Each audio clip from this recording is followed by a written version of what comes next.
Bismillahirrahmanirrahim. Collège de défense de deux députés, Kamou et Mariam. Communiqué de presse. Nous avons été informés nuitamment par téléphone hier soir dimanche de la tenue d'une audience de la chambre correctionnelle du tribunal de Nouakchott-Ouest appelée à examiner l'action publique engagée contre nos clientes dans le cadre d'une procédure de flagrant délit portant sur plusieurs chefs d'accusation comprenant notamment l'organisation d'attroupements, la dénonciation mensongère et la violation de la loi relative aux symboles. Bien que la législation mauritanienne impose la convocation des avocats au moins 3 jours avant la tenue de toute audience examinant des accusations de cette nature faites à l'encontre de nos clients, notre collège s'est présenté à l'audience aujourd'hui dans l'espoir qu'elle constitue une occasion de faire triompher le droit et d'élever l'injustice et le tort subi par nos clientes. Conformément aux dispositions impératives du Code de procédure pénale, nous avons soulevé dès l'ouverture de l'audience l'incompétence de la juridiction saisie à connaître de ce dossier avons évoqué à l'appui des éléments suivants. La notion de flagrant délit mentionnée dans le règlement intérieur de l'Assemblée nationale pour justifier éventuellement la levée de l'immunité parlementaire est totalement différente de celle prévue par le Code de procédure pénale. La première ne couvre qu'un seul cas, à savoir l'arrestation du député au moment même de la commission des faits, tandis que la seconde englobe 4 cas distincts sur lesquels le parquet se fonde aujourd'hui, curieusement, pour engager des procédures contre les 2 députés. Il est matériellement impossible de concevoir la réalisation de 3 des infractions reprochées à nos clientes, que ce soit en situation de flagrance ou dans toute autre configuration procédurale. Comment peut-on en effet passer la disposition légale selon laquelle la constitution de l'infraction d'attroupement exige nécessairement la présence d'un officier de police judiciaire, invitant publiquement et à haute voix, sans succès, les manifestants à se disperser? Comment l'infraction de dénonciation mensongère peut-elle être retenue sans identification de la personne dénoncée, sans qu'aucune décision judiciaire n'innocente cette dernière des faits qui lui ont été imputés, condition pourtant exigée par la loi pour caractériser cette infraction? Comment une juridiction peut-elle, face aux complexités actuelles de l'intelligence artificielle, établir formellement l'attribution d'un enregistrement numérique à une personne sans pour autant procéder à une enquête sur les faits ou sans aveu de l'intéressé, d'autant plus que le constat retenu par le parquet en l'espèce porte sur un environnement virtuel et non sur une situation réelle comme l'exige la loi? Comment nos clientes auraient-elles pu commettre ces infractions en quelques minutes seulement, compte tenu de la diversité de leur nature, de leur forme et de leurs éléments constitutifs totalement différents? Comment expliquer les divergences entre le parquet et la police dans la qualification d'actes prétendument commis en flagrant délit? Face au défaut de prise en compte de ces appréhensions aux moyens tout à fait légitimes, étayés tant que par les textes de loi que par les éléments factuels dûment établis, et après que la juridiction a décidé de se déclarer compétente sur la base de la procédure de flagrant délit, nos clientes nous ont demandé de mettre fin à leur assistance pour que notre présence ne se limite pas à conférer une apparence de procès équitable à cette instance sans respect effectif de la loi, ni dans sa lettre, ni dans son esprit. Nous nous sommes donc retirés de la salle d'audience. La juridiction a poursuivi sans désemparer et a rendu son jugement en moins de 2 heures seulement, condamnant nos clientes à 4 années d'emprisonnement ferme, au paiement de frais judiciaires ainsi qu'à d'autres peines accessoires. Il est particulièrement surprenant qu'un tribunal correctionnel procède, en l'occurrence, à une requalification des faits sans en informer au préalable les prévenus, en vue de leur permettre de préparer leur défense face aux accusations portées additivement à leur encontre.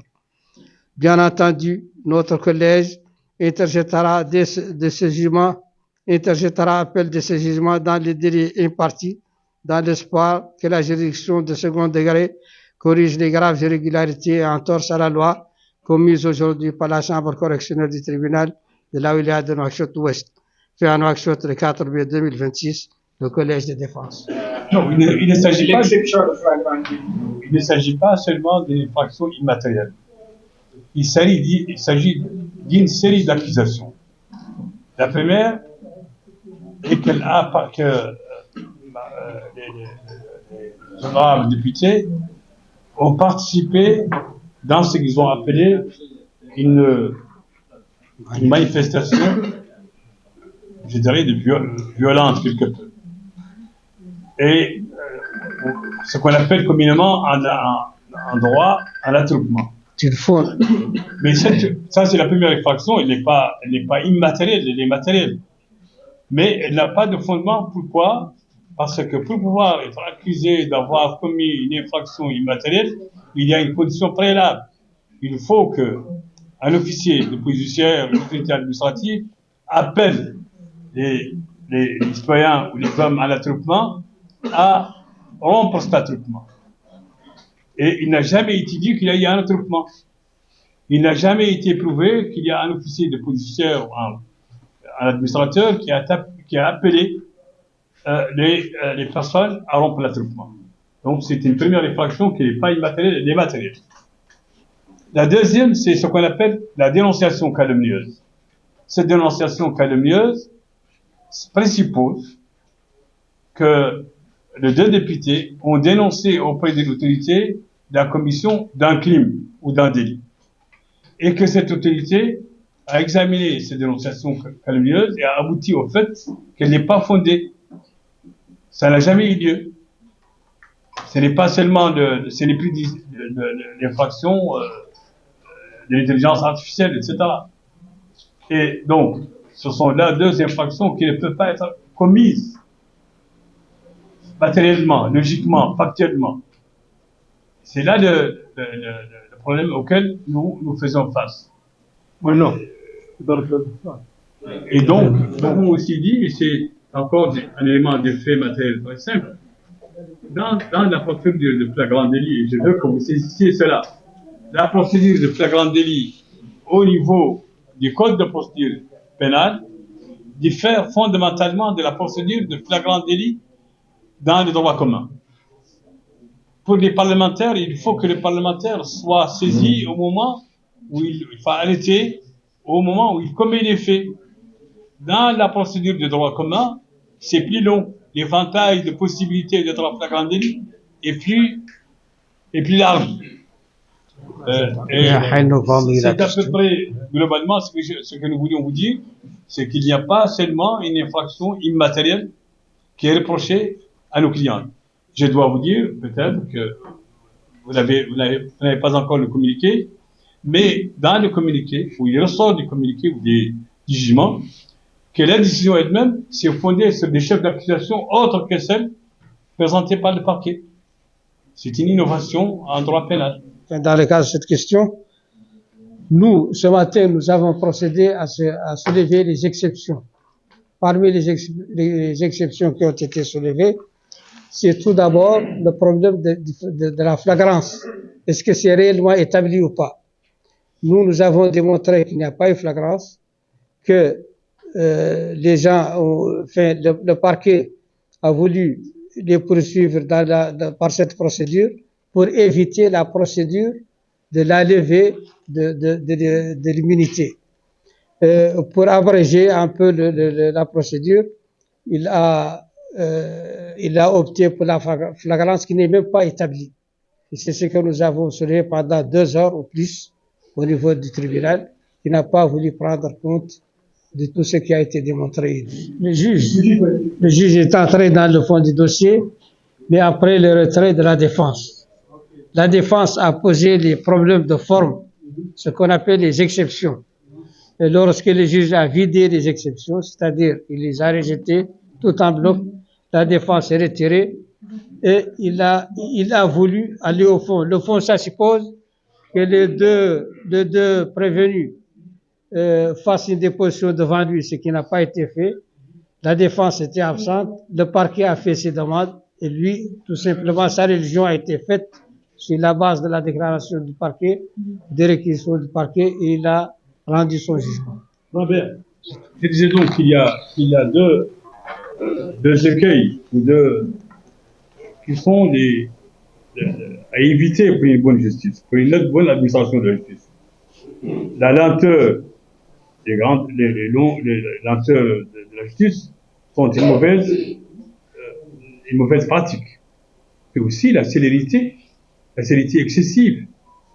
Vous examinez des faits, vous condamnez des députés au bout d'une heure et demie, 2 heures.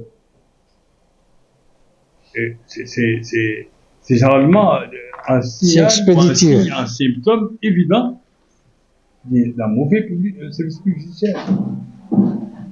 Donc, et puis, c'est aussi le fait de rejeter les exceptions qui sont soulevées devant un juge, les exceptions d'incompétence qui sont soulevées devant un juge, le fait de les balayer dans le verre de main est un mauvais signe, très mauvais signe.